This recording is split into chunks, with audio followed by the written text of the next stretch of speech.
Bienvenidos nuevamente a esta versión podcast de Junín Data. Nuevamente en Freedom, en la ciudad de Junín, recibimos hoy al candidato del Frente para la Victoria, uno de los candidatos, el señor Gustavo Traverso. Le doy la mano a cada candidato, Gustavo, como siempre, un placer recibirlo. ¿Cómo está el Frente para la Victoria hoy día sábado? ¿Cómo es un día de Gustavo Traverso en la ciudad de Junín? Previo a las pasos, ¿no? Charlando este momento previo. Con una actividad intensa de visitas, reuniones, determinados actos, caminatas por los barrios, son intensos. Intensos. Sí. Bueno, ¿y cómo se ve el Frente para la Victoria en la ciudad de Junín? ¿Cuál es el análisis previo que hace Gustavo Traverso? Una oportunidad. Me parece que el 2011 fue una situación bastante interesante, que estuvimos muy cerca, comparado con la historia del peronismo de la ciudad. Y bueno, se nos vuelve a presentar una gran oportunidad en este año y creo que este año no se nos escapa. Gustavo Traverso, uno de los candidatos del Frente para la Victoria en la ciudad de Junín. Nos metemos con la estructura de Junín Data, este lado B, para conocer al candidato. ¿Qué edad tenés, Gustavo? 50. 50 años. ¿Estado civil? Casado, segundas nupcias. ¿Cómo está compuesta la familia? Bueno, al ser una familia de segundas nupcias, tenemos nuestros hijos, los hijos de uno y los hijos de otro.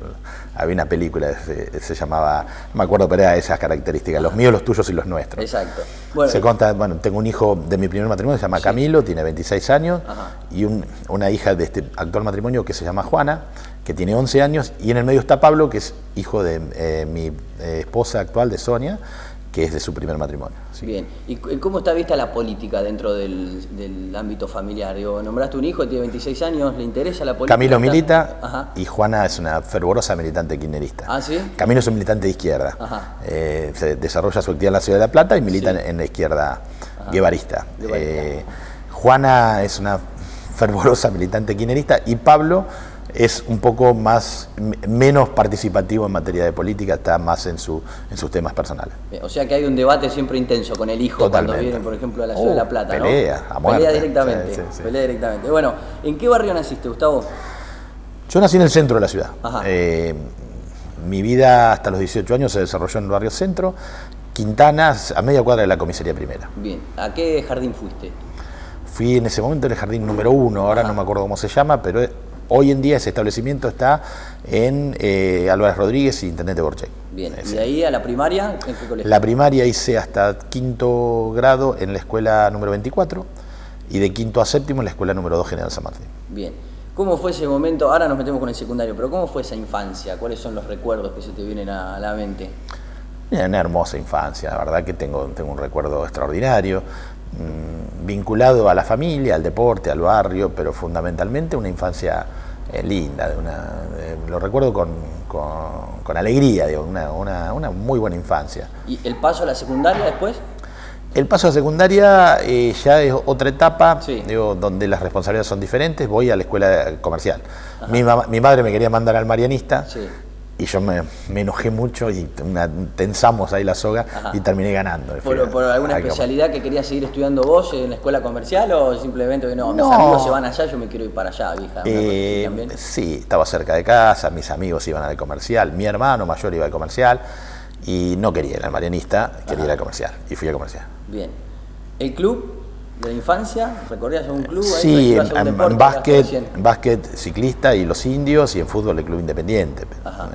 Y la pileta del Club Junín, digamos, son las instituciones en las cuales me moví durante mi infancia y mi adolescencia. Bien. ¿Seguís manteniendo amistades ahí de esos clubes? Por ejemplo, el Club Independiente, el Club Junín y demás. Sí. Aunque de grande después en básquet me hice hincha de Argentino. Cambió. Jugué en ciclista, jugué en los indios y ahora soy hincha de Argentino. De Argentina. ¿Y por qué? ¿En algún momento dijiste, bueno, hasta acá llegó mi amor por el rojo, me voy para Argentina? No. ¿Hubo algo que te cambió? La circunstancia de cuando empezó a participar de las ligas, el fervor de la barriada de las morochas me contagió ese entusiasmo y bueno, terminé siendo un fanático hincha de Argentina. ¿Vas a la cancha hoy? Ahora un poco menos, pero hasta hace un par de años iba muy seguido. Bueno, del turco, bueno, ahí con el querido Adrián Capelli, ¿no? Sí. Que siempre lo tenemos presente. ¿El primer amor, Gustavo? Hermoso, un lindo recuerdo. Lo podemos nombrar, lo recordás, es de Junín, es de otra ciudad, digamos. Es la madre de mi primer hijo. Bien, perfecto. ¿Grupo de amigos cómo continuó? ¿Siguen hasta hoy los de la infancia o fue mutando eso? Yo tengo mi grupo de amigos de la infancia siempre, y nos juntamos, que compartimos los recuerdos, no nos vemos todos los días, pero sí, periódicamente nos juntamos, sobre todo nos juntamos a comer, digamos, como buenos viejos de 50 años, juntarse a comer, digamos, y a través de la comida compartir, digamos, ese espacio interesante que se da cuando ya te transcurren los años. Antes te juntás a jugar un partido de fútbol, te vas a pescar o a hacer otra cosa, bueno, nosotros nos juntamos a comer. Exacto. O sea, una tradición que de toda la vida era asado, comer y divertirnos. Bien.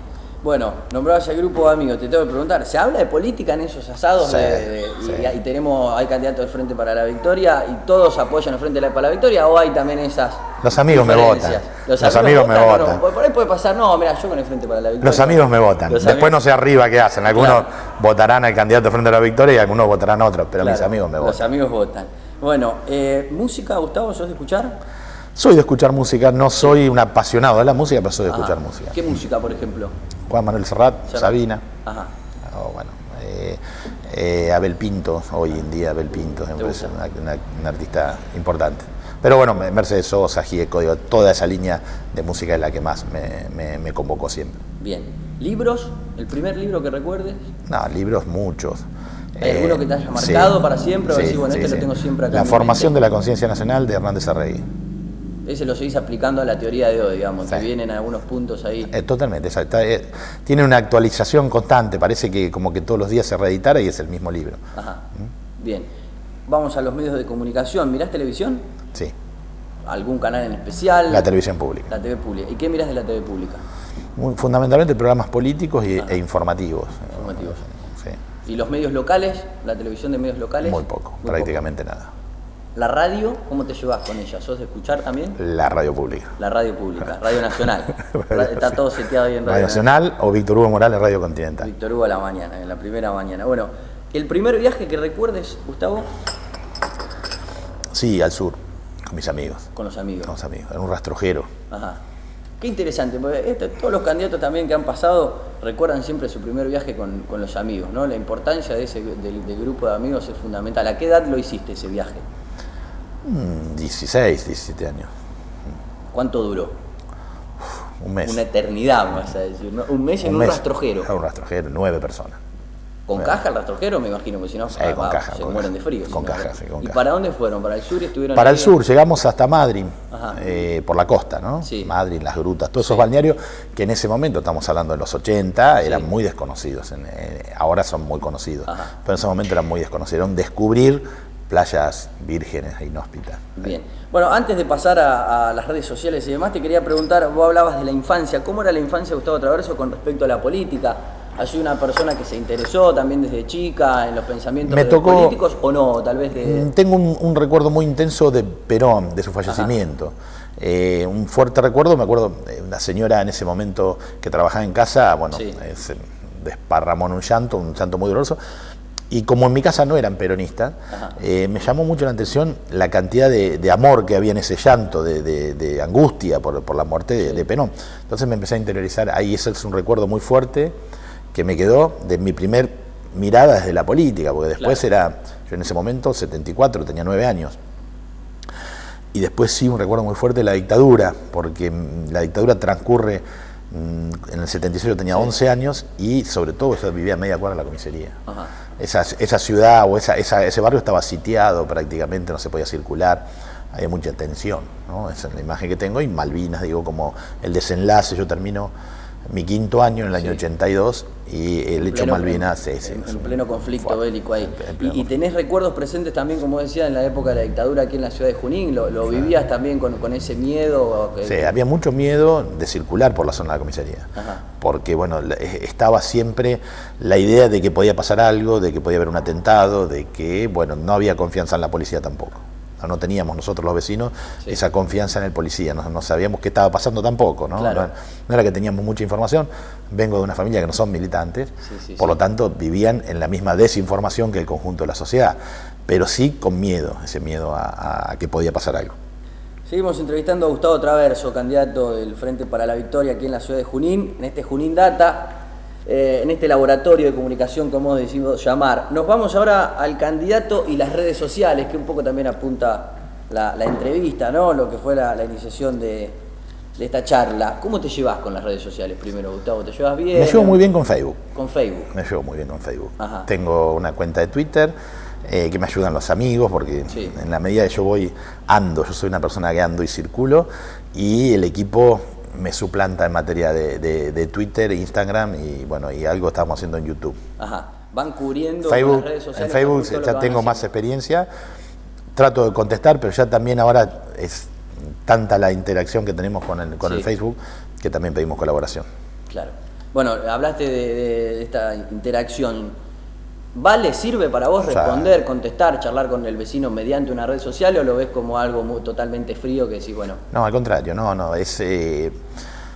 incluso porque como camino el mismo territorio donde estoy trabajando con las redes, te encontrás con personas, con vecinos que te dicen, ¿te acordás que yo soy fulano y que te dije en el Facebook tal cosa? Ajá. Y se construye ese vínculo. Sí, me parece una herramienta potente y una herramienta, bueno, depende de cada uno, ¿no? Pero que se puede construir calidez también a través del Facebook. ¿Han notado una diferencia en las redes sociales? Por ejemplo, hablábamos hoy al principio de la primera elección, ¿no? O a 4 años atrás. ¿Notaron un avance positivo o constructivo en las redes sociales a partir de ese tiempo? Sí, aparte herramientas diferentes.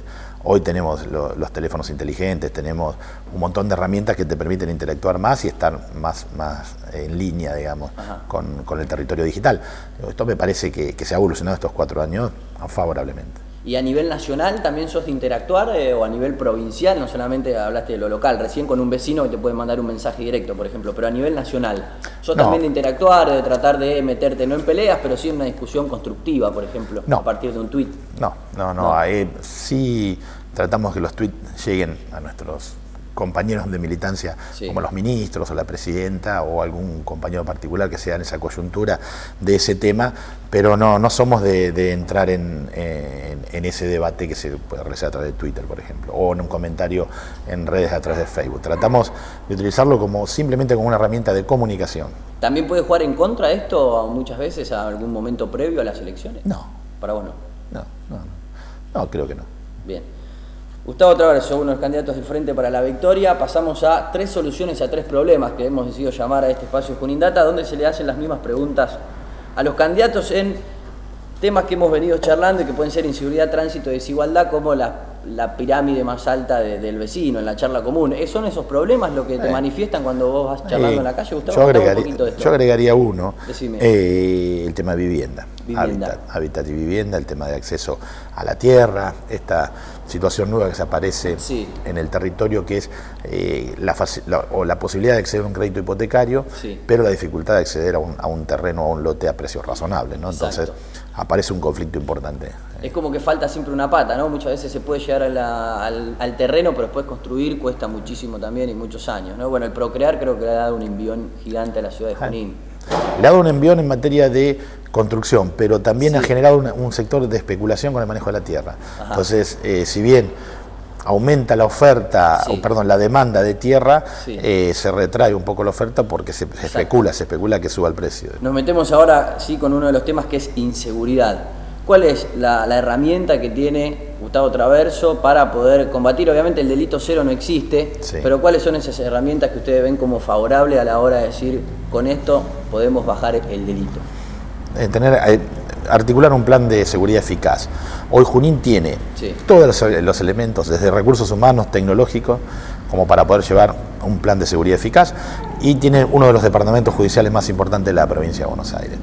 Policía de la que quieras, del color que quieras, desde la federal, gendarmería, policía de la provincia de Buenos Aires, policía local, rural, rural, científica, lo que quieras, tenés en Junín. Las fuerzas están. Las fuerzas están, o sea, los recursos humanos están. ¿Están equipadas? Sí, están equipadas. Podemos ver desde la Hilux, las Duster, hasta los cuatriciclos, las motos y las bicicletas. Tenemos equipamiento, tenemos cámaras de seguridad, tenemos todo. Tenemos departamento judicial, tenemos fiscales, tenemos jueces, tenemos empleados judiciales para tirar para arriba. ¿Tenemos delito complejo? No tenemos delito complejo. No hay el delito complejo, que es, un desarmadero de auto, una banda de boqueteros, grandes organizaciones del narcotráfico. Tenemos un delito bastante más simple, que es el robo a mano armada, el hurto y reciclar algunos bienes, como puede ser teléfonos celulares y el arrebato motos, en general las motos. Entonces, nos falta, primero, hacer inteligencia criminal, que es lo que viene diciendo Aníbal Fernández todos los días, que implica, ¿qué es lo que es inteligencia criminal?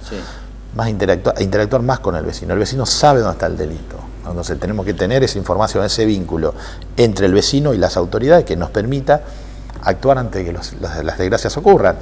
Nos falta inteligencia criminal y nos falta un intendente, o sea, un poder político, fundamentalmente el poder político en la ciudad es el intendente, que pueda articular este bagaje de recursos humanos y tecnológicos, diagnóstico territorial y salir con un plan eficaz. Nosotros entendemos que es altamente inoperante la gestión del intendente actual de Junín en materia de poder brindar una mejor seguridad o mejor estado o más tranquilidad a los vecinos. ¿Se genera, Gustavo, dentro también del espacio político, en la charla con tus amigos o en el café, decir, bueno, han lanzado una gran cantidad de oficiales, ¿no?, a la calle con esta policía local, que por supuesto podemos estar a favor o en contra de lo que sea, pero se genera como esta discusión de decir, con más policías no se achica la brecha, por ejemplo, de inseguridad? Bueno. La discusión que hay es, vecino que vos te parás o comerciante a charlar, se siente más protegido. El hecho de que haya un uniformado a su alrededor se siente más protegido. Tal cual, que le diga buen día, buenas tardes, ya genera una tranquilidad para todos, ¿no? Y por ejemplo, cuando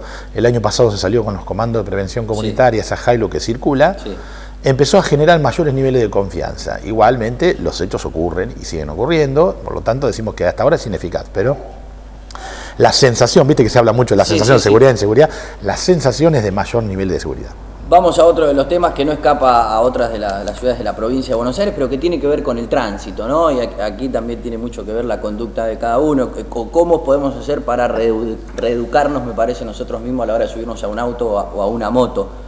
Las multas más severas nos llevan a bajar, por ejemplo, la cantidad de infracciones, la cantidad de efectivos en la calle. ¿Cuáles son las políticas de Gustavo Traverso si llega a ser intendente para mejorar el tránsito de la ciudad, la calidad de tránsito? Primero, más intervención pública del Estado. Nosotros tenemos una situación compleja. Junín, el Estado juninense, el Estado municipal, hace 14 años dejó esta ciudad a pie. Cuando vos la dejás a pie, la gente se tiene que trasladar, o necesita trasladarse, necesita movilizarse. Eso ha generado que cada uno resuelve en forma privada cómo se traslada. Al resolverlo en forma privada, normalmente los sectores más desprotegidos, más vulnerables, los que viven más lejos, lo resuelven comprando una moto o una motocicleta, que son los más económicos. Entonces, lo que hemos llegado es que Junín tiene una moto cada 2 habitantes. O según el censo 2010, 90.000 habitantes, 45.000 motos. Esto no ocurre en ninguna otra parte de la Argentina, hablando de la Argentina. Por lo tanto, tenemos un exceso de vehículos en la calle y muchísimos de estos vehículos sin tener las condiciones para poder circular, ¿no? Este es el diagnóstico, ¿no? Tenemos este problema, tenemos falta de educación vial y sobreabundan los vehículos. ¿Qué tenemos que hacer? Recuperar la capacidad de transportarse, o sea, volver a poner en funcionamiento un sistema de transporte que le garantice a la población más vulnerable, que nosotros hablamos de los niños y los ancianos, la posibilidad de movilizarse, y a aquellos que también quieran usarlo, cualquier vecino de Junín que se pueda transportar. Por un lado, eso nos va a permitir tener una fuerza en la calle de inspección o de agencia de seguridad vial que sea más severa. Hoy sacarle la moto a una mamá que lleva 4 chicos a la escuela es dejar al pibe sin educación y a la madre sin la posibilidad de transportarse. Entonces nosotros tenemos que ir por los dos lados. Y el tercer punto, y la pata, es la educación vial. Nosotros tenemos que establecer en el sistema educativo un sistema de educación vial desde el preescolar hasta el secundario que permita cambiar este concepto de que la calle que es más fuerte que pone el cuerpo primero. Está dentro de la currícula, en realidad. Está dentro de la currícula, pero nadie la quiere financiar. Pero nadie no la quieren financiar. Nosotros entendemos que la debemos financiar desde el municipio. Desde lo local. Si no viene el dinero de otro lado, nosotros no podemos esperar, digamos, que la decisión política de un gobernador o un presidente en avanzar en esta situación, porque Junín tiene un problema grave, mucho más grave que lo que tiene cualquier otro distrito. Entonces debemos financiar la educación vial, debemos financiar el transporte público y debemos financiar una agencia de seguridad vial con mayores niveles de capacitación y mayor fortaleza. A veces nos pasa que la gente de seguridad vial ingresa por un problema de empleo laboral y después tiene un recurso tan bajo en su salario que no tiene el compromiso o la calificación como para poder resolver estos conflictos, porque en realidad el tránsito hoy se transformó en un conflicto social, donde los que menos tienen pujan por circular contra los que más tienen. Digo, los grandes accidentes se dan normalmente entre un vehículo de mayor porte, que es un auto, y una moto.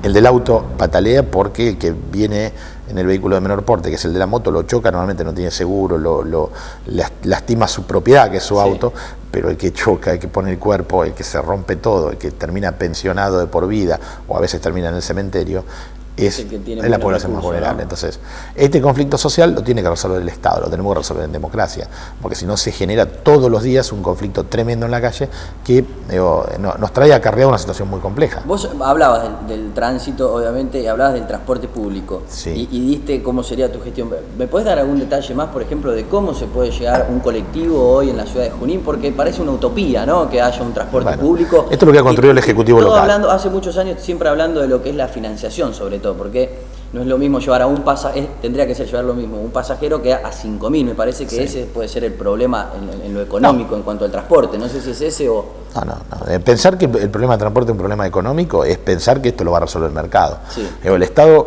primero, parte de un problema de concepción. Trasladarse es un derecho, movilizarse es un derecho. Y por lo tanto lo tiene que garantizar el Estado. ¿Cómo nosotros entendemos que puede ser una empresa estatal o una empresa mixta? La empresa mixta es donde lo opera un privado, donde se concesiona y el Estado lo subsidia.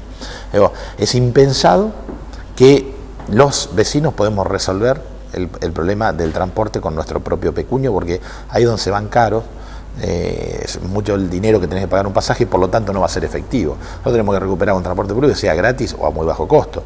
Hoy tenemos una ley a nivel de la provincia de Buenos Aires que el transporte escolar es gratis. Sí. Por lo tanto, ya ahí tenemos una posibilidad. Bueno, esto es lo que nosotros tenemos que trabajar fuertemente. A mí me preocupa sobremanera cada vez que nos paramos en la puerta de una escuela y ver una mamá con 4 pibes en la moto. Digo, ese pibe que a los 2 años va al jardín, o va como un cangurito sentado arriba de la moto, con sus 3 hermanitos atrás, le pierde el miedo. Entonces lo que vemos después es que un pibe de 14 años anda haciendo wheelie en una moto y nos parece algo atroz. Y ese chico no tiene miedo a nadie.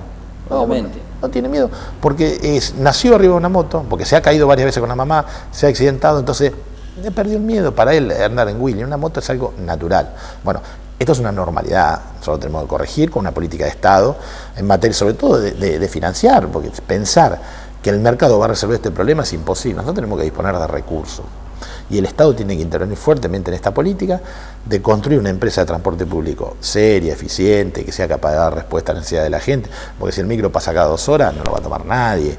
Pero si vos tenés, como ocurre hoy, el nivel de tecnología que tiene el desarrollo del transporte, permite que con un celular y una aplicación vos sabés a cuántos minutos está el micro de la parada donde vos estás. Entonces, eso te marca a través de GPS y a través de la tecnología. Te permite saber cuánto vas a tardar para llegar al centro. Bueno, todo ese tipo de situaciones nosotros tenemos que ponerla en práctica. Tenemos que invertir, Junín tiene que invertir para solucionar este problema, si no, no se va a solucionar.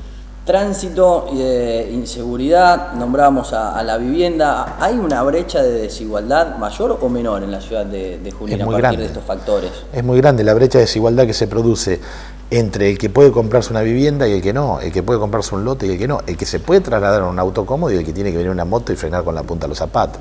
Digo, eso es desigualdad, pura desigualdad. O entre los que vivimos en el centro y tenemos todos los servicios de seguridad y los que viven en los barrios, porque la inseguridad es un problema de los sectores populares, que no pueden dejar la moto en la puerta, no pueden colgar una ropa en su tendedero porque se lo roba. Es tremendo el nivel de desigualdad que hay. El que vive en el asfalto y el que vive en el barro. Bueno, ahí es una ciudad muy desigual que ha generado un sector, una pobreza importante en un sector de la comunidad que también muchas veces ese nivel de marginalidad se expresa violentamente, tiene consecuencias directas en el problema de seguridad, ¿no? Vinculado a las adicciones y vinculados al tema del robo.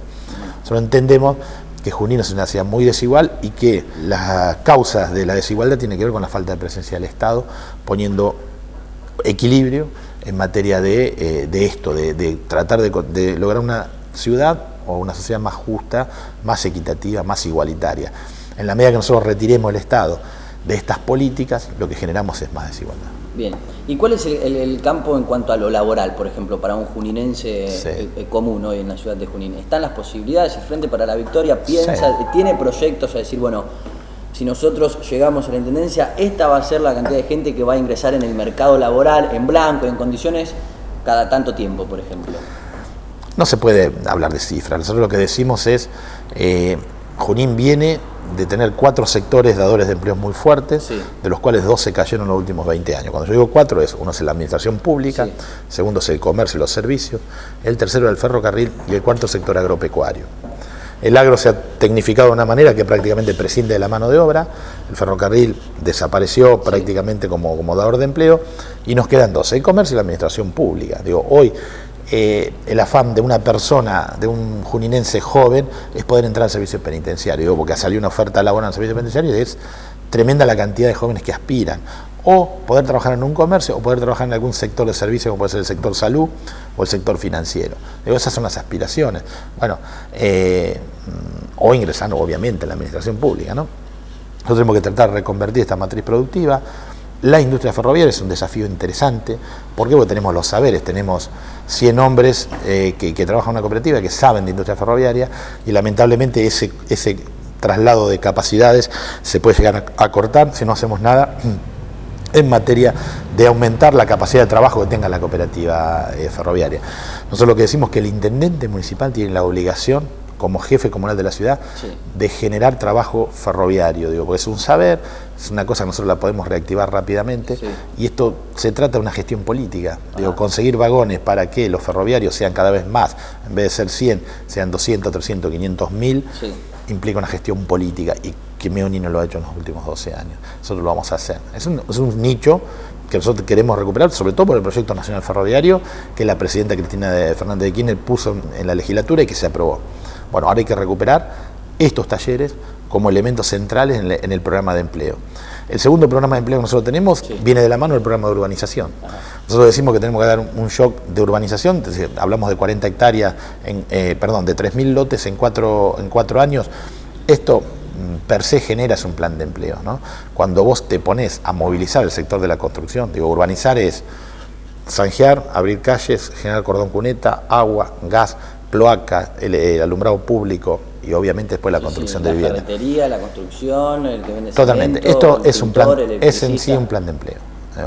Aparte de urbanizar, lo que genera es un plan de empleo. Por eso también entendemos que el empleo, el trabajo y la producción debe tener en el Estado un órgano que lo direccione, aprovechar el impulso de la inversión privada, sí, para poder dinamizar ciertos sectores de la economía, como es el sector de la construcción. Hay que impulsarlo más. Procrear lo impulsa, ¿tá?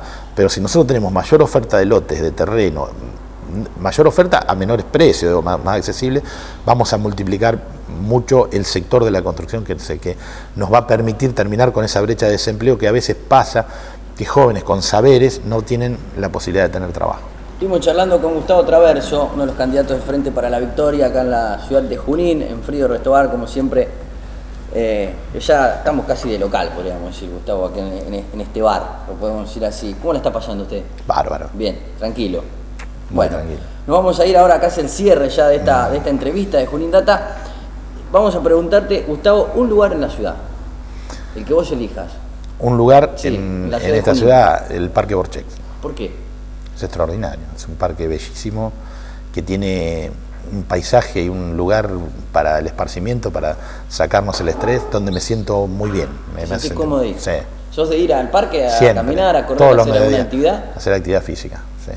¿Y ahí cómo es la percepción ahí con el juninense? ¿Hay un ida y vuelta cuando te encontrás en la vía pública, sí, caminando, Gustavo, mirá esto, Gustavo acá? Sí, totalmente. Nos saludamos, conversamos, después en Facebook te dicen, te vi en el parque, vos sos el que andás con unos perritos, digamos, hay una identificación, sí, nuestra, en nuestra actividad social, que es la caminata o el trote o la actividad física del Parque Borchex. Bien. ¿Un juninense? Mayor Arrieta. ¿Por qué? Porque fue el que hizo real las políticas de inclusión y desarrollo de General Perón. Fue el gran artífice de esta intendencia, desde el Colegio Nacional, con el rector Álvarez Rodríguez, hasta todo lo que fue el desarrollo del ferrocarril y todo lo que fue el desarrollo de Junín. Fue el último gran intendente que tuvo la ciudad. ¿Seguís hoy leyendo esas políticas para poder implementarlas, obviamente con otra estructura, ¿no? y otro contexto, lo que es el 2015, pero te sigue llamando la atención ese tipo de gestión? Perón está cada vez más actualizado, si no pregúntenle a Francisco, al Papa. Me parece que esto de la tercera posición, la interpretación de los mercados internos, del trabajo como el valor simbólico más importante que organiza la familia y la sociedad, parece que está cada vez más vigente. Y Arrieta era un fiel constructor de esa política pública que a nivel nacional era Perón y Eva, ¿no? Bien. Bueno, te vamos a pedir ahora, sí, Gustavo, que nos vamos a meter en las redes sociales, ¿no? En lo que hoy estábamos charlando, que agarres tu celular, que escribas el hashtag Junín en 140, que no nos cuentes lo que vas a tuitear, pero que sí escribas el tweet, el sueño de Gustavo Traverso y de todo tu equipo, si se llega a la intendencia de la ciudad de Junín, si se llega a ser el intendente. Junín en 140, hashtag asterisco Junín en 140. Estoy con un teléfono prestado, así que estamos dale muy tranquilo, vos lo vas a ir manejando, y todos aquellos que vean la entrevista van a ir a buscarte al tweet de Gustavo. ¿Cómo es tu tweet, Gustavo? Gustavo Traverso, @Gustavo Traverso. Gustavo Traverso, vas a tuitear hashtag Junín en 140 y ahí va a estar el sueño de uno de los candidatos del Frente para la Victoria. Mientras nosotros le agradecemos como siempre a la música, le plazca, que está sonando cada vez mejor, Bruno Aquino en cámara, también a Lu Castillejo, acá tenemos el Machete, a Pieri, a Fran, a Sara, a Gabriela, a todos los que están aquí con nosotros, Emilio, a Rodo Bertone, que también están por ahí, Junín en 140. De Gustavo Traverso, y como siempre a Fridon Restobar, agradecerle a Manu Miguel, a Pepe Arqueta, a Bruno Castellazzi, que nos hacen muy amena esta charla y esta entrevista. ¿Te llevas bien con la tecnología, Gustavo? ¿Estás con la compu? Hoy nombramos, obviamente, sí. Twitter, Facebook, pero sos de un tipo de navegar, de meterte ahí. Sí, no soy un fanático. Paso muchas horas en el Facebook, sí. Facebook. Pero por el tema de la militancia también. Sí. Bueno, ahí se vio. ¿Salió? Perfecto, lo van a ir a buscar. @Gustavo Traverso, el tweet de uno de los candidatos del Frente para la Victoria, y hashtag Junín en 140, el sueño de los juninenses. Nosotros todavía no lo vimos, así que lo vamos a ir a ver cuando terminemos la entrevista. Bueno, ¿cómo la ha pasado, Gustavo? Está cerrando ya la charla. Bien cómodo. Bien. ¿Algún mensaje que quieras dejar para los juninenses, para todos? Simplemente que entender que la política es una herramienta de transformación y que nuestro intento es tomar las riendas de la municipalidad para conducir a una sociedad más igualitaria, con mayor nivel de igualdad de oportunidades. Gustavo, muchas gracias. Gustavo Traverso, candidato del Frente para la Victoria en Junín Data.